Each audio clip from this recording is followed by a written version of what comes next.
बदाम. नमस्कार सर्वांचे स्वागत आहे आपल्या नवीन एका व्हिडिओमध्ये. आज साऊ आणि वेदू इथं उभे राहिले होते आणि त्यांचा खूप धिंगाणा चाललेला आहे, त्यामुळे म्हटलं एक छोटासा व्हिडिओ बनवावा. पलीकड छान झाडावरती वेगळेच कोणत्या तरी जातीचे पक्षी आहेत. पक्षी. इथं आमच्या जवळच एक छान बाग आहे आणि इथं दोन पक्षी खूप छान बसलेले आहेत. हे पक्षी रात्रभर ओरडतात आणि काय माहिती नाही आहेत.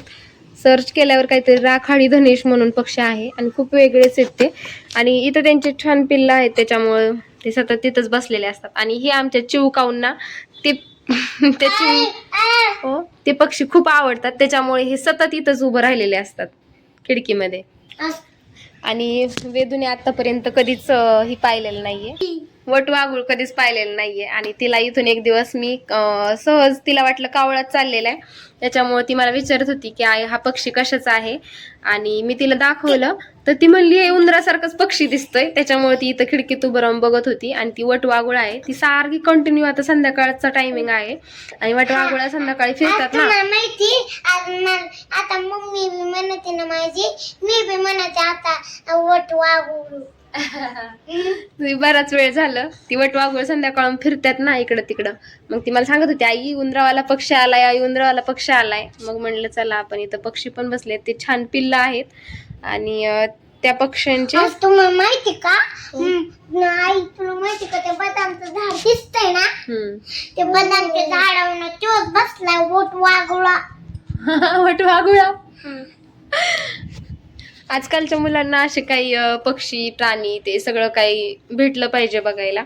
आणि इथं एक छोटी बाग आहे पलीकडे आमच्या, इथं पार्टी हॉल आहे, त्याच्यामुळे इथं सगळे काही पक्षी या टायमिंगला संध्याकाळच्या तर ना एवढे ह्याचे कशाचे पोपटांचे थवे एवढे जातात ना, इथून भरपूर जातात. सकाळून खाण्यासाठी पलीकडे पेरूचा बाग आहे. तिकडे ना एक कुंद्रवाड पक्षी गेलता, म्हणजे वटवाघूळ.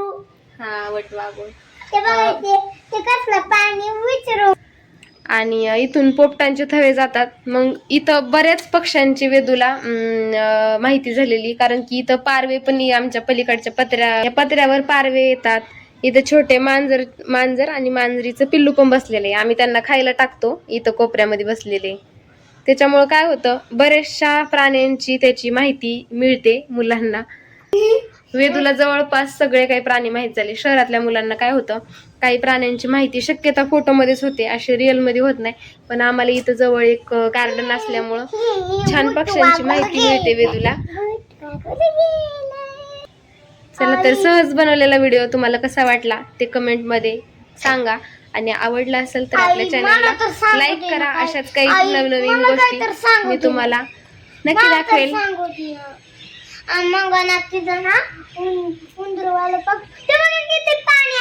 इथून बघा तर कधी पलीकडं दाखवतच नाही आलं. आता पोपटांचे थवे गेले तिथून दोन. मी या व्हिडिओ मध्ये दाखवण्याचा नक्की तुम्हाला प्रयत्न करते. थांबा एक मिनिट.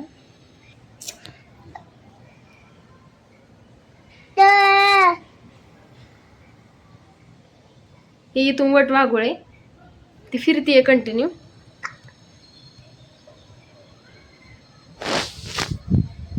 इथून संध्याकाळी काय होतं, पक्षी घरी आपण आपल्या जातात आणि त्याच्यामुळं इथं बघण्यासाठीच थांबलेले असतात. आणि पक्ष्यांचा वेगळा काही आवाज आला ना तर ही दोन्ही चिल्ले पिल्ले इथेच उभे असतात खिडकीमध्ये. हा, तुम्हाला माहिती का, रोज वटवाघूळ फिरत संध्याकाळचं. अजून आम्ही ना उजेड झाला तर लगेच ते झोपते. हा ना. हा, संध्याकाळ झाली. असे काही प्राणी दिसले तर आपण त्याच्या काही वेगवेगळ्या छोट्या मोठ्या गोष्टी पण लहान मुलांना सांगतो. मी वेदूला तसंच सांगितलं होतं की ती बोलली की हे संध्याकाळून का फिरतंय, म्हटलं ते संध्याकाळून फिरतं आणि आपण ज्यावेळेस उठतो त्यावेळेस ते झोपी जातं. त्याच्यामुळे तो एक तिने हे ठेवलं, लक्षामध्ये ठेवलं.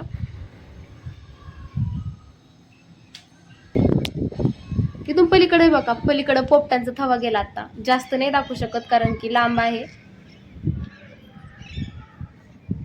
पण इथं बदामाचे झाड आहेत, त्याच्यामुळं पोपटांचे जवळपास रोजचे एक हो का इथून एक गेला. आता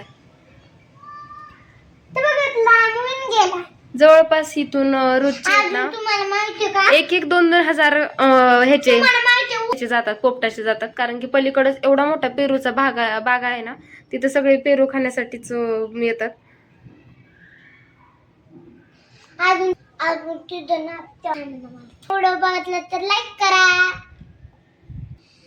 चॅनलला सबस्क्राईब करा. बाय बाय कर साव, बाय बाय बाय बाय.